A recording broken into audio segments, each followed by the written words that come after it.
Сакам некој пример.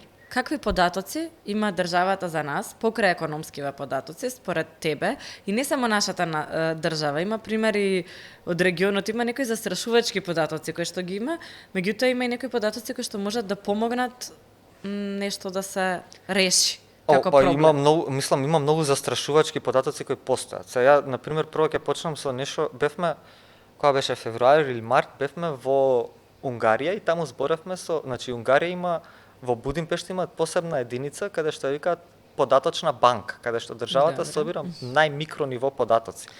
И буквално собирала податоци за како луѓето од различни болести низ времето, кои лекови ги пиеле и како тоа влијаело на нивното однесување. И тоа е веќе мислам по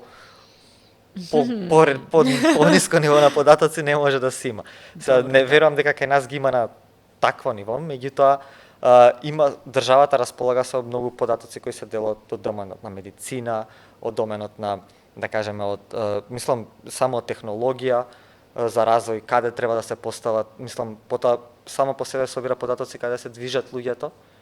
Тоа може да помогне за да се намала да се стават гасни станици, да се намали загаденоста на воздухот и сето тоа. Мислам ги поседува сите тие податоци. Не можам да кажам до каде се користат и до кое ниво се користат, меѓутоа државата има податоци кои не знаеме. Да, државата има податоци кои може да се користат за многу добри стратешки одлуки, не само на краток рок, па и на долг рок.